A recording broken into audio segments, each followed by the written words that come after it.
इधर की जो धाराएं हैं आपका थोड़ा छोटी छोटी धाराएं हैं, तेजी से निकल जाएगा। और भाई बिहार एपीओ की कल ही बताया गया कि डेट आ गई है आपका, बैठिए हो, यानी कि 7 फरवरी को होगा बिहार एपीओ। वहाँ विज्ञापन भी लोग भेजे हैं, वहाँ के भी लोग। हाँ हाँ, साइट पर भी आ गया होगा, क्योंकि कल वहाँ निकला था पेपर में, लोग कई लोग वहाँ के भेजे हैं, ऑनलाइन पढ़ते हैं बहुत ज़्यादा, मैंने 500-600 लोग ऑनलाइन बिहार के पढ़ते हैं स्पेशली, तो वो लोग भी अपना फ़ोन करके भेजे थे। तो भाई आपका भी कर्तव्य है कि अब इस समय जितना स्पीड में पढ़ सकते हैं सब बेरेक्ट और इत्यादि आप दोहराइए। और आपका वीडियो भी पुराने हैं, शाम वाला भी बैच का वीडियो भेजा जा रहा है, तो आप मैंने इस स्पीड में जो चलता है वो भी भेजा जा रहा है। तो आइए अध्याय 21 चला जाए। अध्याय 21 आपका समरी ट्रायल या संक्षिप्त विचारण की बात करता है। तो पहला क्वेश्चन ये बनता है कि समरी ट्रायल या संक्षिप्त विचारण आपका सीआरपीसी के किस चैप्टर में है।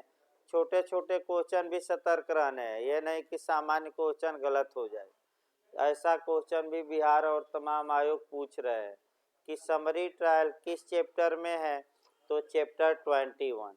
एक बार आपका सेक्शन पूछा गया है कि किस सेक्शन से किस सेक्शन तक, तो आपका जवाब रहेगा धारा 260 से लेकर 265। इसमें जो आपको सेक्शन पढ़ना है 260, 261, 262, 3 सेक्शन पढ़ने हैं। कौन कौन? 260, 261 और 262, 3 सेक्शन आप अच्छे से याद रखेंगे। आइए इसकी भूमिका देखी जाए। और मैंने हमें जहाँ तक 90% मैंने ये है कि भूमिका से ही आपका मिल जाना चाहिए क्वेश्चन। पहला क्वेश्चन आपका ये बनता है कि समरी ट्रायल का पर्पज या एम क्या है। तो जस्टिस डिले, जस्टिस डिनाई, यही मारिएगा, जस्टिस डिले, जस्टिस डिनाई, यानी कि देर से न्याय मिलना अन्याय के बराबर होता है।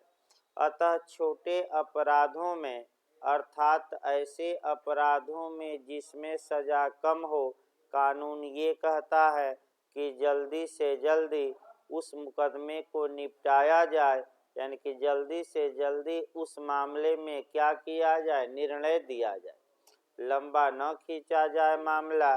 इसीलिए आपका अध्याय 21 में स्पीडी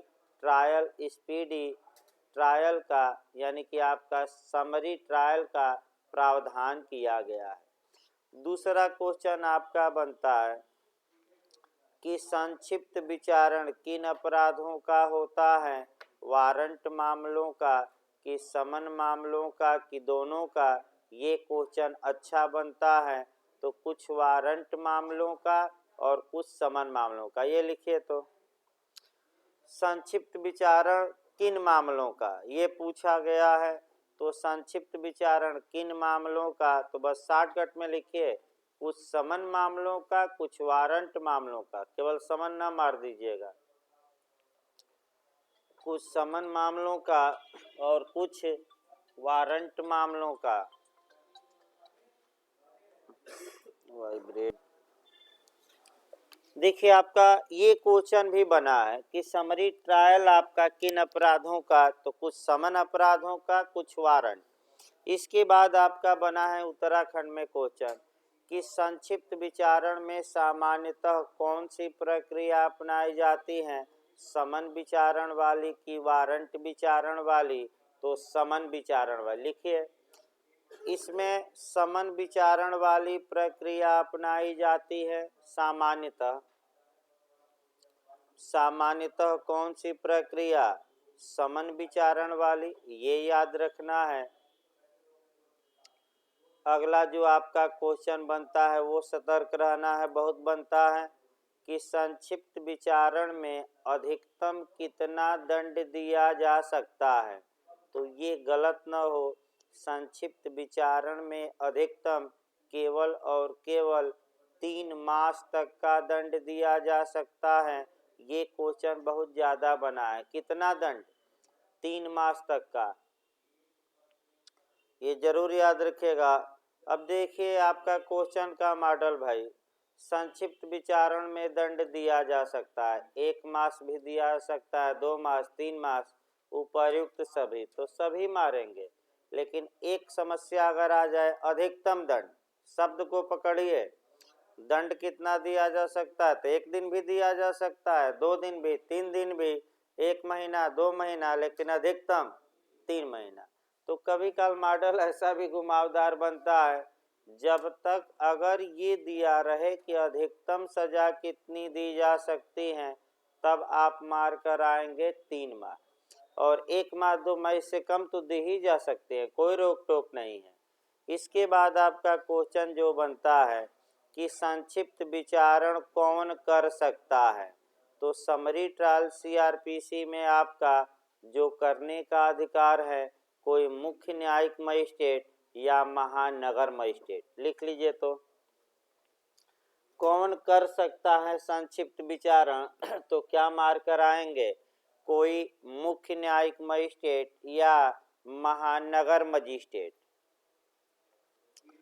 फिर आपका क्वेश्चन बनता है कि प्रथम वर्ग न्यायिक मजिस्ट्रेट समरी ट्रायल कर सकता है कि नहीं, तो आपका जवाब रहेगा उच्च न्यायालय द्वारा प्राधिकृत किए जाने पर प्रथम वर्ग न्यायिक मजिस्ट्रेट भी समरी ट्रायल कर सकता है।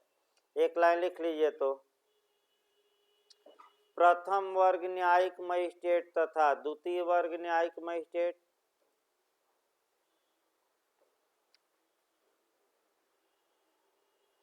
लिखिए प्रथम वर्ग न्यायिक मजिस्ट्रेट, बैठिए भाई, प्रथम वर्ग न्यायिक मजिस्ट्रेट तथा द्वितीय वर्ग न्यायिक मजिस्ट्रेट, ये भी खूब क्वेश्चन बनता है। उच्च न्यायालय द्वारा प्राधिकृत करने पर ही, ये क्वेश्चन ज्यादा बना है, उच्च न्यायालय द्वारा प्राधिकृत करने पर ही संक्षिप्त विचारण कर सकते हैं, ये भी क्वेश्चन आपका ज्यादा बना है। अब आइए सेक्शन वाइज शुरू किया जाए। आपका 260 से लेकर चूंकि 265 तक संक्षिप्त विचारण है, तो अब सेक्शन वाइज देखना है। 260 लिखिए भाई, धारा 260 संक्षिप्त विचारण करने की शक्ति, हेडिंग डाल लीजिए। तो थोड़ा बहुत लिखते रहे, 2-2 लाइन जो आ सकता है। संक्षिप्त विचारण करने की शक्ति, तो संक्षिप्त विचारण कौन कर सकता है, तो ऐसी दशा में लिखवा भी दिया गया है कौन कर सकता है, कोई सीजीएम या कौन, महानगर मजिस्ट्रेट। फिर लिखवा दिया गया है कि क्या कोई प्रथम वर्ग न्यायिक मजिस्ट्रेट या द्वितीय वर्ग न्यायिक मजिस्ट्रेट संक्षिप्त विचारण कर सकता है कि नहीं, सामान्यतः नहीं, लेकिन किसके द्वारा अथराइज करने पर, सत्र न्यायालय के, सुप्रीम कोर्ट के, उच्च न्यायालय द्वारा, रटे रहे किसके द्वारा, हाई कोर्ट द्वारा अथराइज किया जाए। किन अपराधों का कर सकता है संक्षिप्त विचारण, इसकी लिस्ट आपका धारा 260 में दी गई है, और 260 आप जब पढ़ेंगे तो उसमें आपको मिलेगा कि कुछ वारंट मामले भी हैं, अर्थात जिनमें दंड 2 वर्ष से क्या है अधिक, और कुछ समन मामले भी हैं, आपका दोनों मामले हैं। तो लिस्ट नहीं याद करना है। इसके बाद आ जाइए 260 भाई ऊपर लिखवाया जा चुका है। 261 यहाँ भी आपका पूछा जाता है, द्वितीय वर्ग के मजिस्ट्रेटों द्वारा संक्षिप्त विचारण, यहाँ भी क्वेश्चन बना है। 3-4 मॉडल यहाँ बना है, थोड़ा सतर्क रहना है 3-4 मॉडल से, यानी कि आपका 3-4 मॉडल का यहाँ क्वेश्चन बना है और उससे सतर्क रहना है। पहला क्वेश्चन देखिए, क्या द्वितीय वर्ग न्यायिक मजिस्ट्रेट सामान्यतः संक्षिप्त विचारण कर सकता है कि नहीं, तो नहीं मार कर आइएगा, संक्षिप्त विचारण नहीं कर सकता। दूसरा जो क्वेश्चन आपका बनता है वह ये बनता है कि द्वितीय वर्ग न्यायिक मजिस्ट्रेट किसके द्वारा अथराइज किए जाने पर संक्षिप्त विचारण कर सकता है, तो किसके द्वारा भी बताया गया, उच्च न्यायालय। लेकिन एक और समस्या है जो आपका वही लिखना है कि द्वितीय वर्ग न्यायिक मजिस्ट्रेट को किन अपराधों के संक्षिप्त विचारण के लिए उच्च न्यायालय अथराइज कर सकता है, तो जिसमें दंड 6 माह या 6 माह से कम हो। एक सेकेंड भाई, सही है ना, ऐसे दे 6 माह से, ठीक है भाई, लिखिए। द्वितीय वर्ग 261 चल रही है। द्वितीय वर्ग न्यायिक मजिस्ट्रेट को ऐसे अपराधों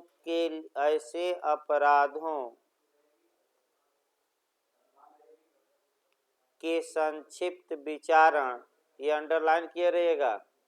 अभी एक और इसमें पॉइंट हम लिखवाएंगे जो पूछा जाता है टेक्निकल, दिया नहीं है बेरेक में। द्वितीय वर्ग न्यायिक मजिस्ट्रेट को, वाक्य बोलिए तो, ऐसे अपराधों के संक्षिप्त विचारण के लिए उच्च न्यायालय प्राधिकृत कर सकता है। हाई कोर्ट, शॉर्टकट में लिखिए, हाई कोर्ट प्राधिकृत कर सकता है जिसमें दंड 6 मास से अनधिक का हो। 6 मास से अनधिक का मतलब ये हुआ 6 मास से अधिक का न हो। इसका मतलब या तो 6 माह हो या 6 माह से कम हो। ये रट कर जाइएगा, ये नहीं कि ये भी गलत हो जाए। 6 माह से अनधिक का मतलब कि 6 माह से अधिक न हो। अब आपका क्वेश्चन देखिए कैसे घुमाएगा, और ये क्वेश्चन आपका कम लोग भाई जानते हैं, थोड़ा सतर्क रहना है।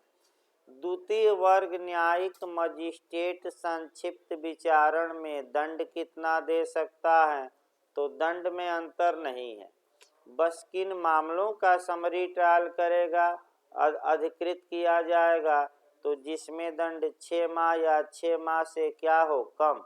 लेकिन जब दंड देने की बारी आएगी तो ये भी अधिकतम कितनी सजा दे सकता है, 3 माह। इसको लिखिए, यही क्वेश्चन आपका गलत हो सकता है, लिखिए। द्वितीय वर्ग न्यायिक मजिस्ट्रेट अधिकतम 3 मास तक की सजा दे सकता है। ये समरी ट्रायल में चल रहा है, सामान्यतः नहीं, सामान्यतः 1 साल दे सकता है, बताया गया था। ये किस ट्रायल में 3 माह तक का दे सकता है, जब कैसा विचारण हो, संक्षिप्त विचारण, यानी कि समरी ट्रायल हो। अगला देखिए आपका 262 से क्लाज वाइज क्वेश्चन बना है, और 262 से क्लाज वाइज पढ़ना है। इसको क्लाज वाइज लिखिएगा तो संक्षिप्त विचारण की प्रक्रिया, ये उत्तराखंड बना है भाई, तो क्लाज 1 पहले लिखिए, हेडिंग डाल लीजिए 262 में संक्षिप्त विचारण की प्रक्रिया, और क्लाज वाइज लिखिएगा। पहला क्लाज है कि संक्षिप्त विचारण की प्रक्रिया में कौन सी प्रक्रिया अपनाई जाएगी, समन मामलों वाली प्रक्रिया कि वारंट मामलों वाली विचारण की प्रक्रिया, दोनों, इनमें से कोई नहीं तो क्या मार कर आएंगे, समन मामला, दोनों नहीं भाई, समन मामलों का लिखिए। क्लाज वाइज लिखिएगा, क्लाज वाइज उत्तराखंड बनाया है, 1 में लिखिए, 262 का क्लाज 1 लिखिए। संक्षिप्त विचारण में समन मामलों के विचारण की प्रक्रिया सामान्यतः अपनाई जाती है, तो अंडरलाइन कर लीजिएगा।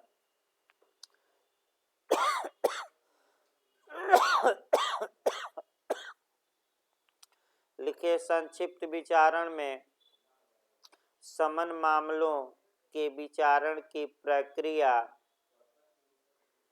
सामान्यतः अपनाई जाती हैं। सामान्यतः मतलब कि उससे भी छोटा कर दिया जाता है थोड़ा, सामान्यतः अपनाई जाती हैं।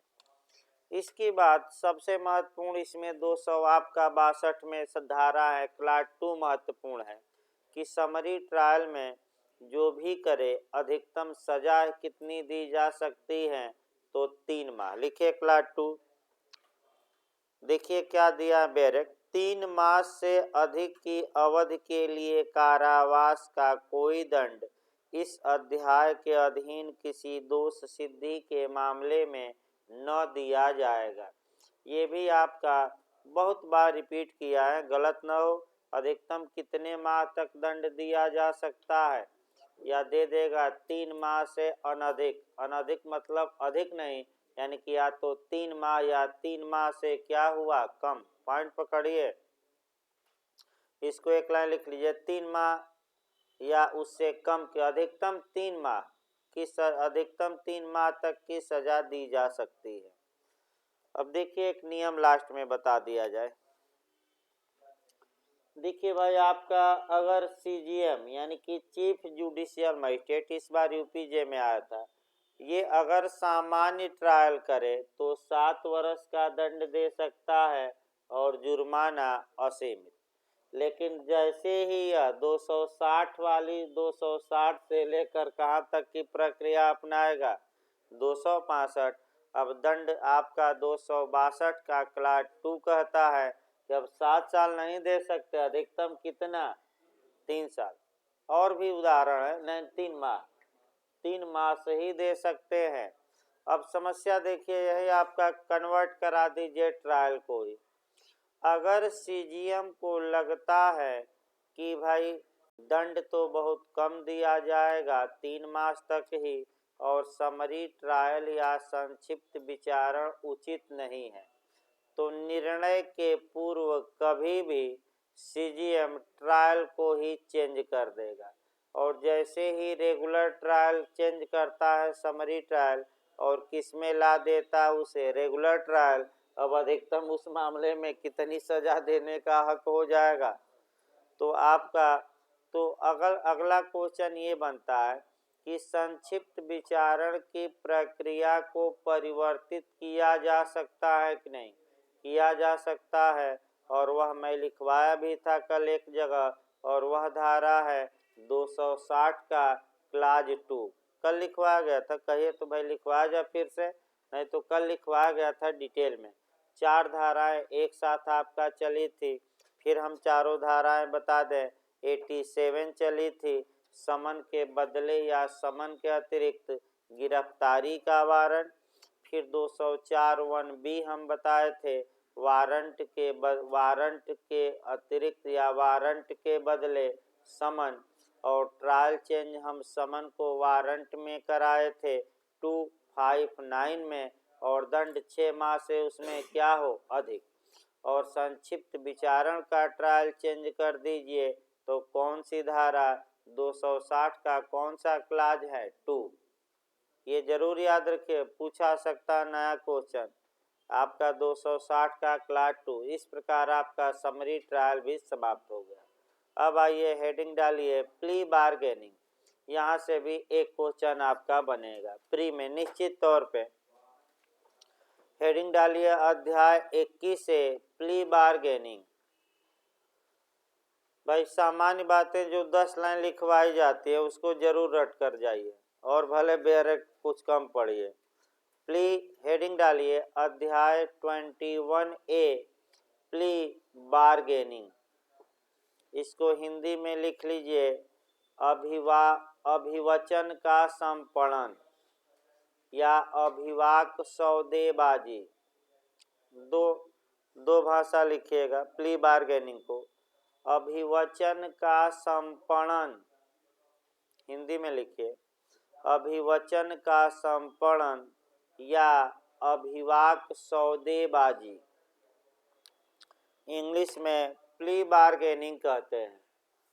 अब एक पहले उदाहरण देखिए, तब आपका कानून में चला। हाँ, धारा पूछिए, अध्याय पूछा जाता है भाई, पहले ये लिख लीजिए किस अध्याय में प्ली बार्गेनिंग।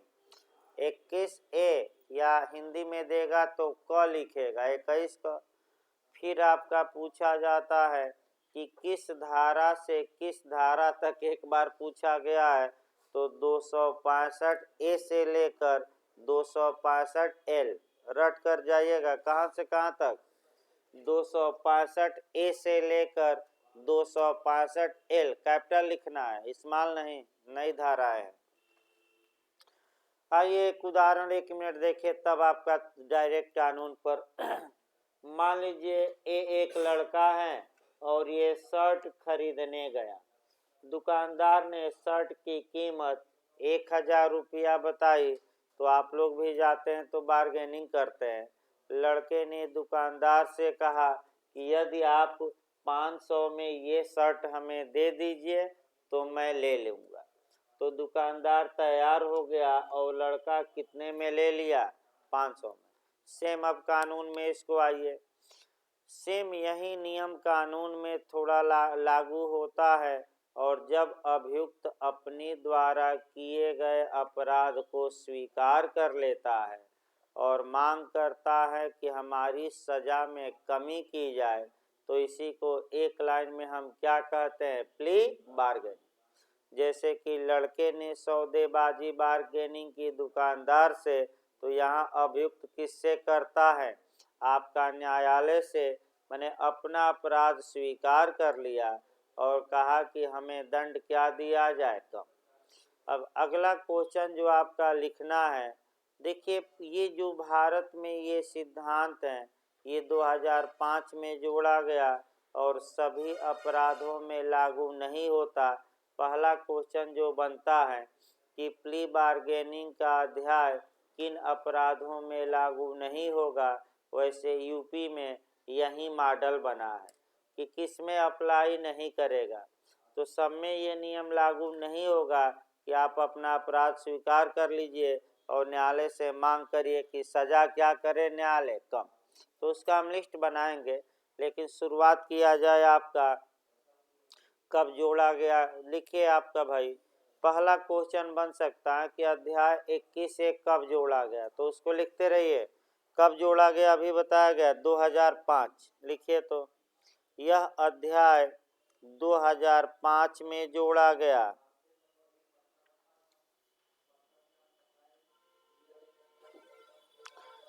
यह अध्याय 2005 में जोड़ा गया तथा 5 जुलाई 2006 से लागू हुआ। 5/7/2006, 5/7/2006 यानी कि 5 जुलाई 2006। ये भी पूछ सकता है भाई कब से लागू हुआ, इन फोर्स डेट। इसके बाद आपका अगला क्वेश्चन बनता है कि प्ली बार्गेनिंग किस देश से लिया गया है, उसको लिखते रहिए। अमेरिका से। प्ली बार्गेनिंग कहाँ से ली गई है? तो अमेरिका से। ये भी आपका इंटरव्यू में बना था क्वेश्चन। प्ली बार्गेनिंग कहाँ से लिया गया है? शॉर्टकट में लिखते रहे भाई, यह अमेरिका से लिया गया है। फिर आपका नया क्वेश्चन बन सकता है कि किस समिति की सिफारिश पर यह अध्याय जोड़ा गया, तो जस्टिस मलीमत समिति। लिखिए यह अध्याय जस्टिस मलीमत समिति की सिफारिश पर जोड़ा गया। एकदम शॉर्टकट में लिखते रहिए, समझते भी रहिए एक लाइन। अब ये नीति अपनानी चाहिए, पॉइंट वाइज ज़्यादा, डायरेक्ट पॉइंट वाइज। तो कहाँ किस समिति की सिफारिश पर जोड़ा गया? जस्टिस मलीमत समिति। ये अंडरलाइन करके जाइएगा। इसके बाद आपका पूछा ये जाता है कि जो प्ली बार्गेनिंग है इसमें सज़ा कितनी दी जाती है। तो सज़ा याद रखिए, प्ली बार्गेनिंग में जो सज़ा दी जाती है, अब 2 तरीका अपना लेना है। पहला तरीका, अगर किसी अपराध में अधिकतम दंड दिया गया है, तो अगर अभियुक्त अपना अपराध स्वीकार कर लेता है तो उस दंड के आधा से अधिक दंड उसे नहीं दिया जाएगा। तो आइए देखा जाए, एक अभियुक्त ने घर में चोरी किया, यानी कि आईपीसी की धारा 380 का अपराध किया, घर में चोरी, जलयान में इत्यादि। इसमें जो सजा दी गई है, कितना अधिकतम दिया जा सकता है? 7 साल। और वह अपना अपराध स्वीकार कर लेता है तो अब सजा की मात्रा क्या होगी? कम। तो अधिकतम कितना दिया जा सकता है? 7 साल का आधा से अधिक नहीं। तो 7 साल का आधा कितना हो गया? 3.5 साल। यानी कि आधा से अधिक नहीं, याद रखिए। यानी कि फिर एक बार कवर करिए कि अगर आपका प्ली बार्गेनिंग करता है कोई अभियुक्त और उस अपराध में सजा अधिकतम दी गई है, तो ऐसी दशा में उसका 1/4 है ना भाई, वो गलत हो गया, वो दूसरा नियम 1/4 भाई, फिर एक बार सुधार कर लीजिए। आपका जो अधिकतम सजा दी जा सकती है वह 1/4 से अधिक नहीं होगी। तब 7 साल का 1/4 निकालना है और 1/4 कितना होगा, अब ये देखना है। एक बार देख लिया जाए भाई, वैसे सही होना चाहिए 1/4। और देखिए न्यूनतम में आधा है 1/4, यानी कि मान लीजिए कि 4 साल सजा दी गई है, तो अगर वह स्वीकार करता है तो 1/4 से अधिक सजा नहीं दी जाएगी। यानी कि अधिकतम अब कितना दिया जा सकता है? 1 वर्ष। दूसरा नियम ये देखना है आपको, इधर बैठिए, आके इधर बैठिए, और रास्ता जाम हो सकता है, इधर बैठिए, और रास्ता में दिक्कत हो रही आने जाने में भाई, जो मोटे लोग हैं इधर बैठे हैं।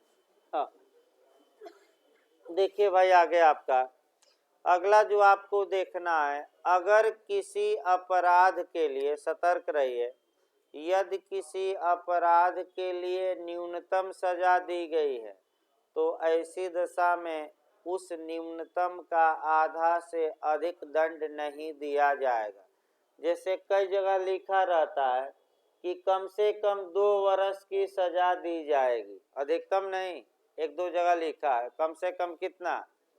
तो अब प्ली बार्गेनिंग हो रही है तो आपका इसका आधा से अधिक सजा नहीं दी जाएगी। यानी कि 2 साल का आधा कितना हुआ? 1 साल। यानी कि या तो न्यायालय 1 साल सजा दे या उससे कम दे, लेकिन प्ली बार्गेनिंग में इससे अधिक सजा नहीं दे सकता।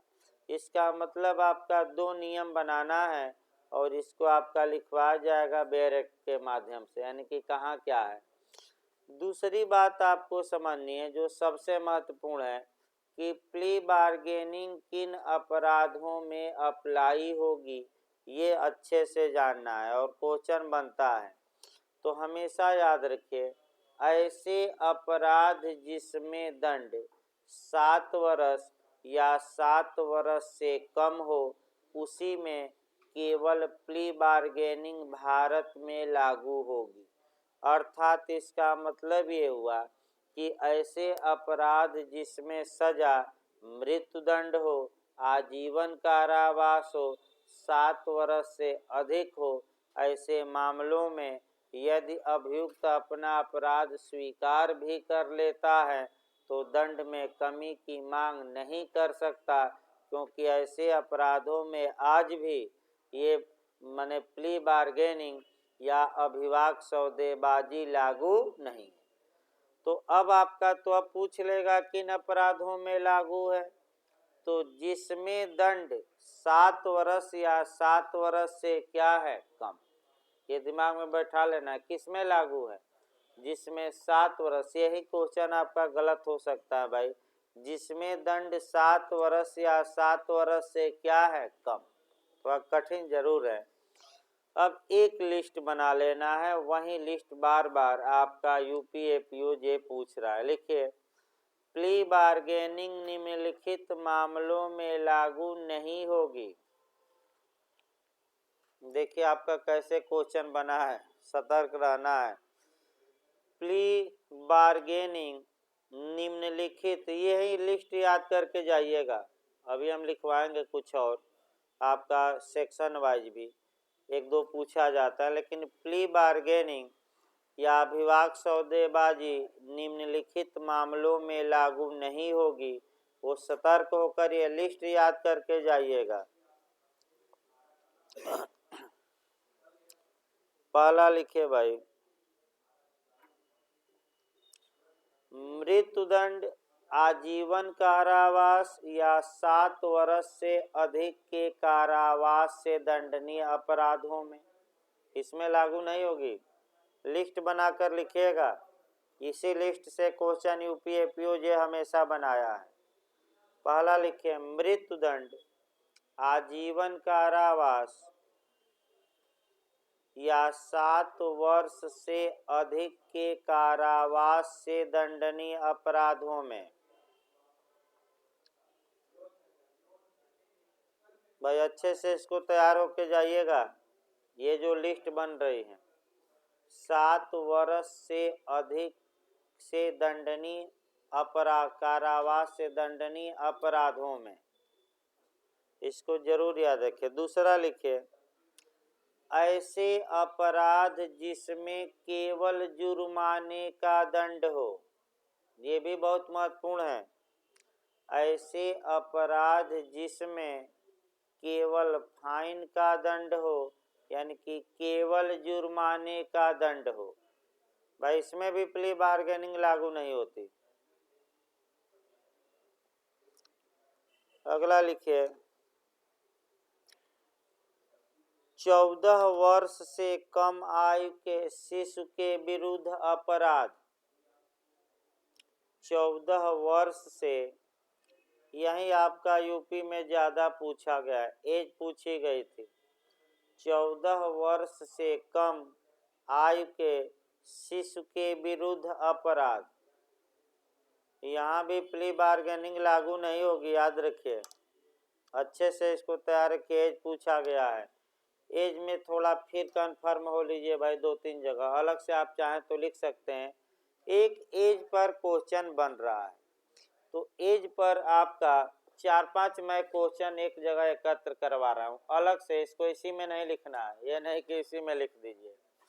आपका दुराचार का मामला है तो 18 वर्ष से कम स्त्री की एज है तो सम्मति कोई बचाव नहीं देगी, पहला नियम। किडनैपिंग का मामला है तो अगर माने लड़का है तो 16 से कम और लड़की है तो 18 से कम, ये इनकी सम्मति कोई बचाव नहीं देगी। तीसरा आपका सीआरपीसी की धारा 27, और जिस समय वह न्यायालय में लाया जाता है यदि उसकी एज 16 से कम है तो उसे किशोर माना जाएगा। देखिए भाई संशोधन नहीं हुआ है, 1-2 लोग कंफ्यूज कर दिए थे। बेरक फिर देखा गया आज भी 27 सीआरपीसी में किशोर जो है वह 16 साल से क्या है कम, उसमें संशोधन नहीं है। बेरक में देखा गया, अब 1-2 लोग वही है ना कि मिथ्या व्यपदेशन, यानी कि बेरक पढ़ेंगे नहीं, लेकिन भाई आकर आपका निश्चित तौर पे कहेंगे, इतने विश्वास से कहेंगे कि वो जानते हैं, लेकिन वो इसका मतलब कि सच्चाई का पता नहीं है और सच्चाई पता करने का प्रयास भी नहीं किए और आकर क्या करने लगे, मैंने पूरे विश्वास के साथ कि नहीं मैं पढ़ा हूँ, ये 18 हो गया है। तो हम भी भाई थोड़ा कंफ्यूज कुछ समय के लिए हो गए, फिर हम भी देखे, 1-2 लोगों से भी दिखवाया गया, नया संशोधन मंगवाया गया, कहीं कुछ मिला नहीं। तो आज भी 16 से क्या है कम किशोर पूछ सकता है भाई, एक बार एमपी में आया भी है।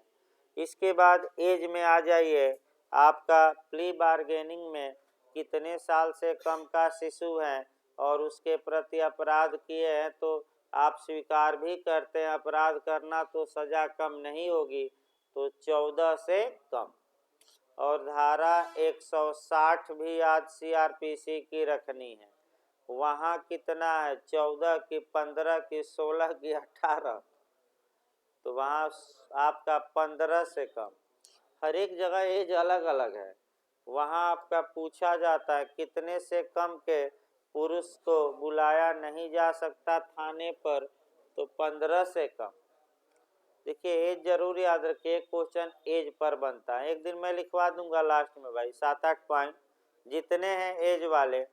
हाँ अब ये में बना ही था संविदा के लिए कौन सक्षम है, तो जो कितनी एज पा चुका हो 18, तो ऐसा क्वेश्चन एक बनेगा। अब कहाँ से बनेगा, तो लास्ट में एक दिन हम लिस्ट बनवाएंगे। अगला लिखिए भाई, अगला 3 हुआ ना आपका, कितना हुआ 3। चौथा लिखिए, किसी स्त्री के प्रति अपराध, इसमें भी लागू नहीं होगा। यानी कि अगर किसी स्त्री के प्रति किसी व्यक्ति ने अपराध किया और अपना अपराध स्वीकार भी कर लेता है तो सजा कम नहीं होगी, रटे रहिए। स्त्री के विरुद्ध अपराध लिख लिए। इसके बाद लिखिए, पूर्व दोष सिद्धि के मामले, प्रीवियस कन्विक्शन, पूर्व दोष सिद्धि का मामला। इसका मतलब समझते रहिए। इसका मतलब ये हुआ कि अगर अभियुक्त एक बार किसी मामले में सजा पाया है और दोबारा अपराध किया है और वह वर्धित दंड या बढ़े हुए सजा का उस कारण से क्या है हकदार, तो प्ली बार्गेनिंग की मांग नहीं कर सकता कि हम अपना दूसरा बार अपराध स्वीकार करते हैं, दंड कम किया जाए, नहीं मांग कर सकता। अगला लिखिए जो आजकल पूछा जा रहा है भाई, ऐसे अपराध जो देश की सामाजिक और आर्थिक स्थिति को प्रभावित करते हैं। ये आपका वर्तमान समय का क्वेश्चन है जो पूछा जा रहा है ज़्यादा। ऐसे अपराध जो देश की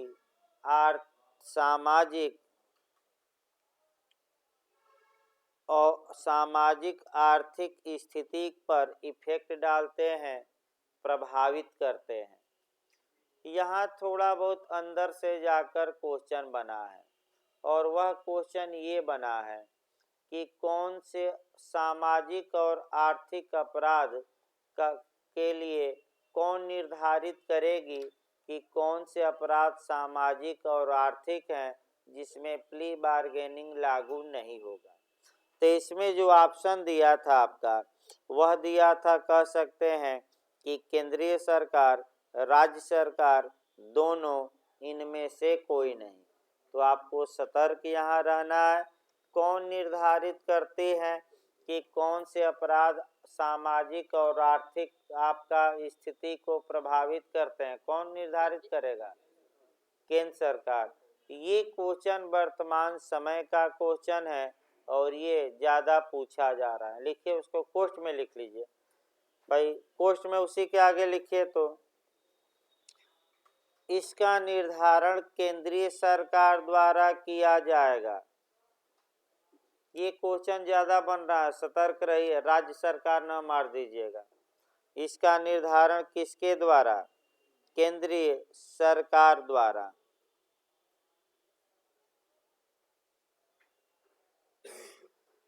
इसके बाद आ जाइए, 6 अपवाद हुआ, एक और ही बचा है भाई, आपका लास्ट धारा है। लिखिए, यह अध्याय किशोर न्याय अधिनियम यानी कि जुनाइल जस्टिस एक्ट, लास्ट धारा से उठाया गया है। जुनाइल जस्टिस एक्ट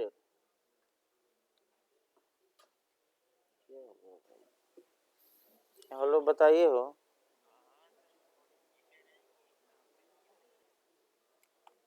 कल बताया गया था फिर भी लोग भूल जाते हैं। इतना भूल जाएंगे तो परीक्षा में भूल जाएंगे कौन पढ़े थे। नहीं, 2 दिन से बताया जा रहा है भाई, शाम वाले बैच में भी। तो देखिए, आपका किशोर न्याय अधिनियम सन 2000 अब है, लेकिन 2015 हो गया है। यानी कि किशोर न्याय अधिनियम के तहत आने वाले मामलों में भी ये चैप्टर लागू नहीं होगा। तो कितने पॉइंट हो गए? 7, कुछ बचा तो नहीं। अब अगला सामान्य बात लिख लीजिए, समाप्त ही हो जाए आपका। लिखिए, प्ली बार्गेनिंग में सजा, हेडिंग डाल लीजिए। तो प्ली बार्गेनिंग में सजा, और एक क्वेश्चन बनता है मुजराई। 2 अभी पढ़ना है क्वेश्चन, एक सजा और मुजराई। सेक्शन से कम क्वेश्चन बनता है भाई, इधर सामान्य क्वेश्चन ज़्यादा बने हैं। लिखिए, प्ली बार्गेनिंग में सजा कितनी मिल सकती है? तो पहला लिखिए, फर्स्ट लिखिएगा, यदि किसी अपराध के लिए अधिकतम दंड का प्रावधान किया गया है,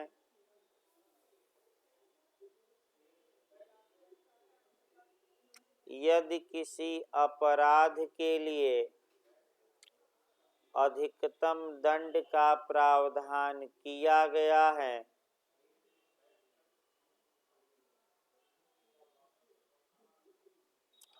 तब उसका 1/4 से अधिक दंड नहीं दिया जाएगा।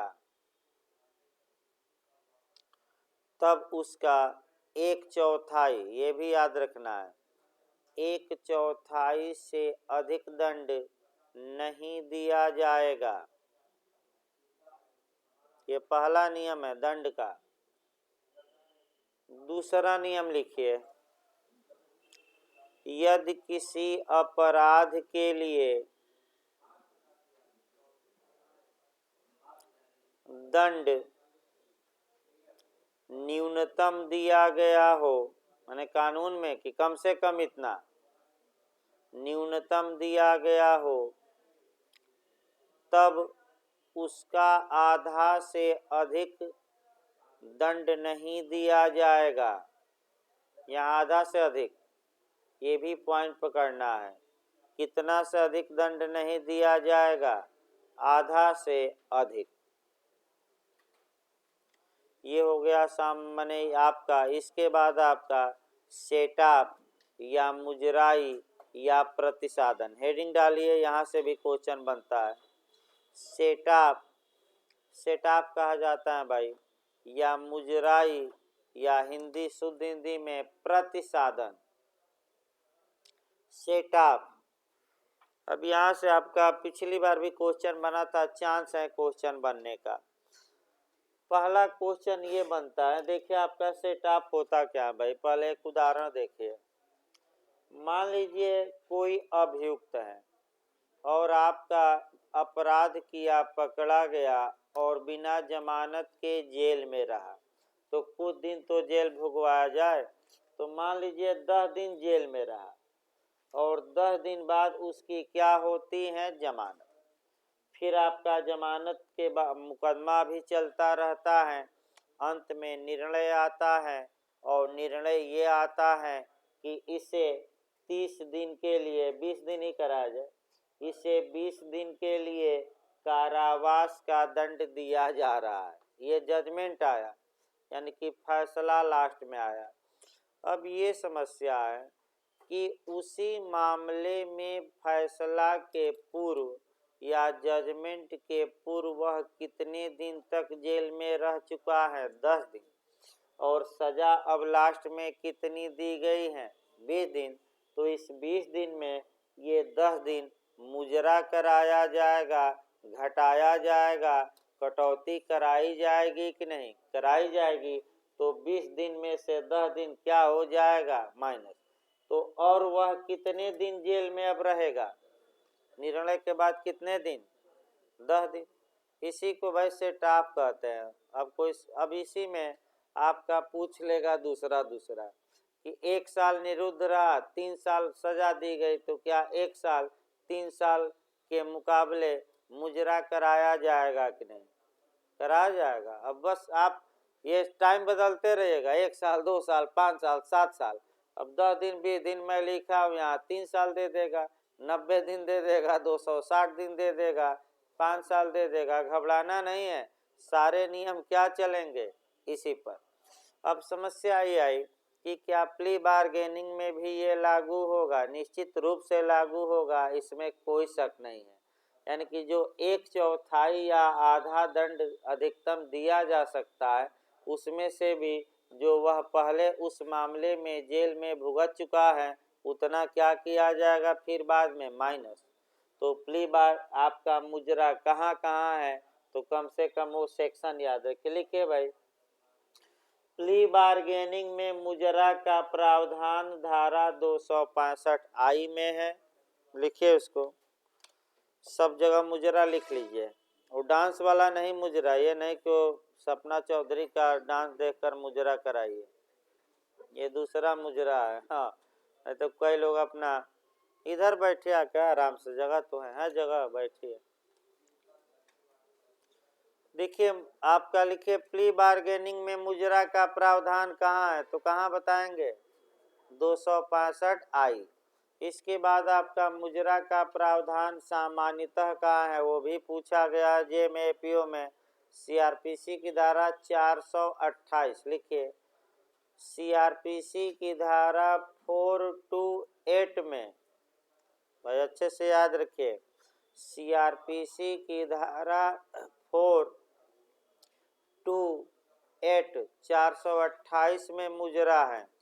तो प्ली बार्गेनिंग में पूछे तो फिर एक बार बताइए कौन सी धारा, और सामान्य, और सीपीसी में मुजरा पूछ दे तो आदेश 8 नियम 6, और आपका जे में बना इक्विटेबल सेटअप यानी कि सामिक मुजरा, तो आदेश 20 का नियम 19 का उपनियम 3। तो सीपी से अभी ना लिखे, वो जे के लिए आगे बताया जाएगा तो लिखिएगा, सीपी से अभी ना लिखिए, सीआरपीसी तक रहिए क्योंकि सब उलझ जाएगा। इस समय उलझना नहीं है, इस समय सीधे अटैक करना है क्वेश्चन पर। इस प्रकार आपका जो क्वेश्चन बन सकता है वह आपका लगभग समाप्त हो गया। प्ली बार्गेनिंग का सेक्शन से कम बनता है, और ये जो लिखवाया गया ये पूरा इसका क्रीम था, तो इस समय क्रीम ज़्यादा पढ़ना है, फालतू कम, इसमें आ जाना चाहिए। माने 90% चांस है कि अब 1-2% भाई हम उसकी गारंटी नहीं ले सकते। अगला अध्याय लिखिए भाई, अब थोड़ा स्पीड बढ़ेगी सीआरपीसी की। अध्याय 22, अध्याय 22, कारागारों में परिरुद्ध या निरुद्ध व्यक्तियों की हाजिरी, यानी कि जो कन्फाइंड किए गए हैं, डिटेन किए गए हैं कारागार यानी कि प्रिजन में, जेल में, अब उनको क्या कराया जाएगा, हाजिर कराया जाएगा। तो देखिए बिहार यहाँ से कम क्वेश्चन बनाया है, एमपी ज़्यादा बनाता है। एमपी में एक क्वेश्चन इधर से बनता है, लेकिन बिहार कभी बनाया नहीं ज़्यादा। लेकिन फिर भी सतर्कता बरतते हुए 2-3 धारा तो पढ़नी ही पड़ेगी, और कहाँ से क्वेश्चन बना है वह बताना पड़ेगा, झारखंड इत्यादि में, उत्तराखंड में। तो पहला आपका जेल में बंद है उनको बुलाना है, तो 266 परिभाषाएं दी गई हैं। एक क्वेश्चन तो यहाँ से बना है कि निरुद्धि की परिभाषा धारा 266 के किस क्लाज में है, यानी कि डिटेन की परिभाषा किस क्लाज में है 266 के ए क्लाज वाइज पढ़िए, लिख लीजिए। तो 266 परिभाषाएं, हेडिंग डाल लीजिए, डिफिनीशन,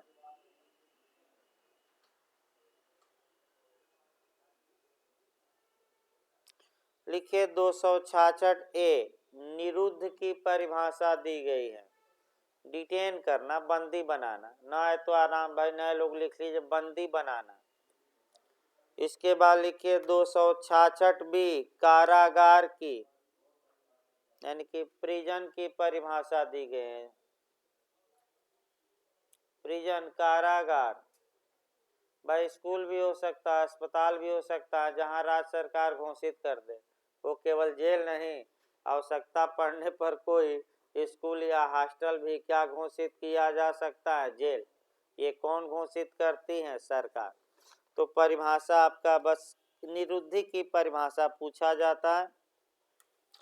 आपका 267 आपका यहाँ से क्वेश्चन बन सकता है, लिखिए बंदियों को हाजिर कराने की अपेक्षा करने की शक्ति।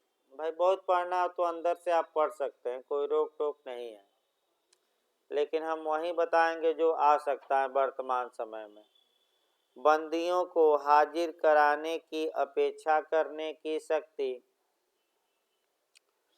लिखिए भाई आपका पूछा जो जाता है प्रोडक्शन वारंट।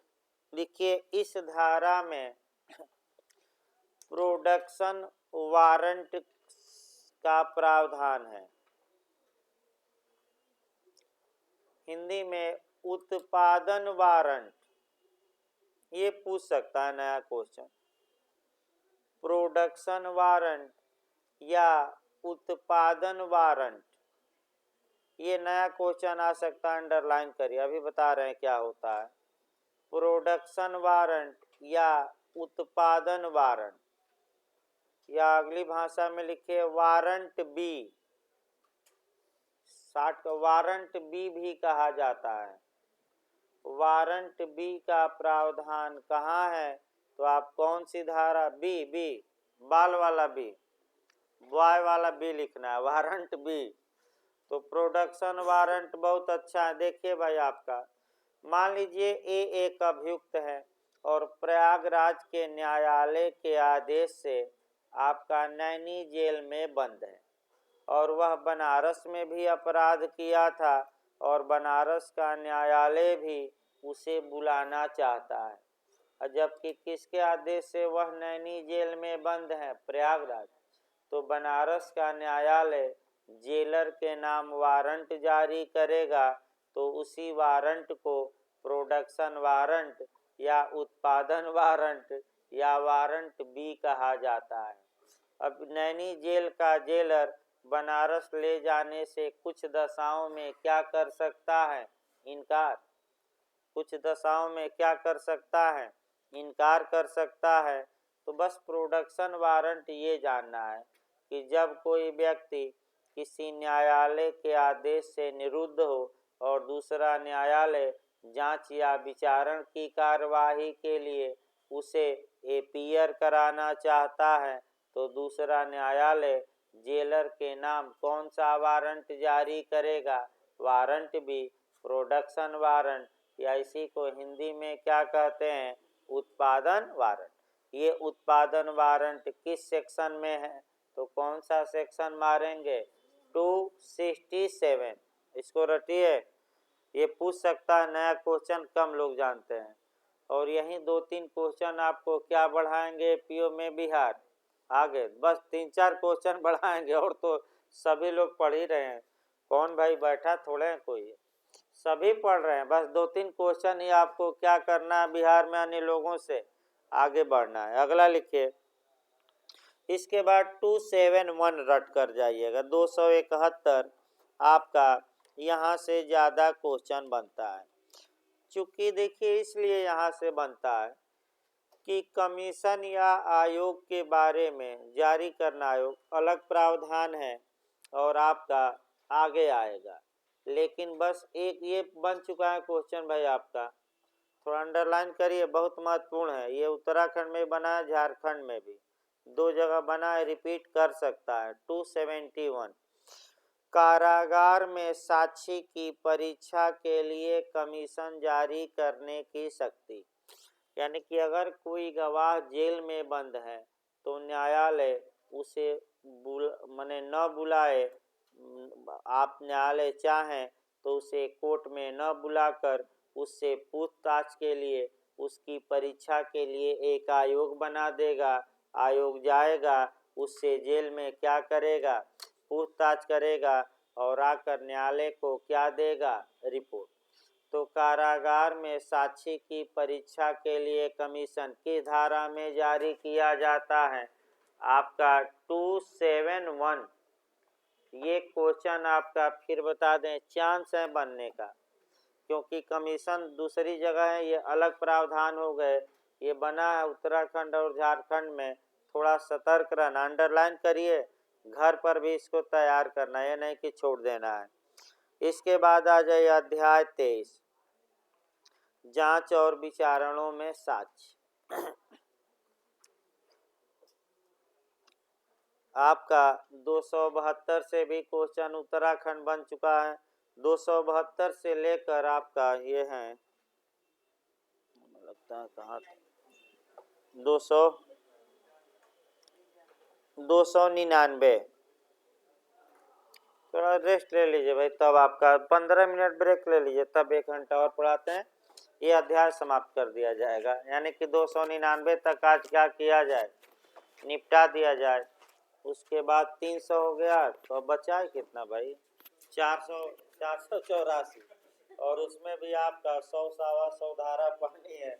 यानी कि 2-3 दिन में इसको क्या किया जाए, 25-25, 30-30 करके सेक्शन निपटा दिया जाए। ये है कि बस इतना याद रखिए 90% फ्री में आ जाएगा। अब कौन कितना पकड़ रहा है वो आपका कर्तव्य है। अब बार बार मैं एक ही बात को क्या कर रहा हूँ, दोहरा रहा हूँ। तो 15 मिनट बाद क्लास चलेगा भाई। अभी आपका 272 से इधर ख़त्म हो जाएगा, थोड़ा लेट होगा लेकिन ख़त्म हो जाएगा। भले 15 मिनट बाद टेस्ट शुरू किया जाए 11:15 बजे, लेकिन आज ख़त्म कर देना है।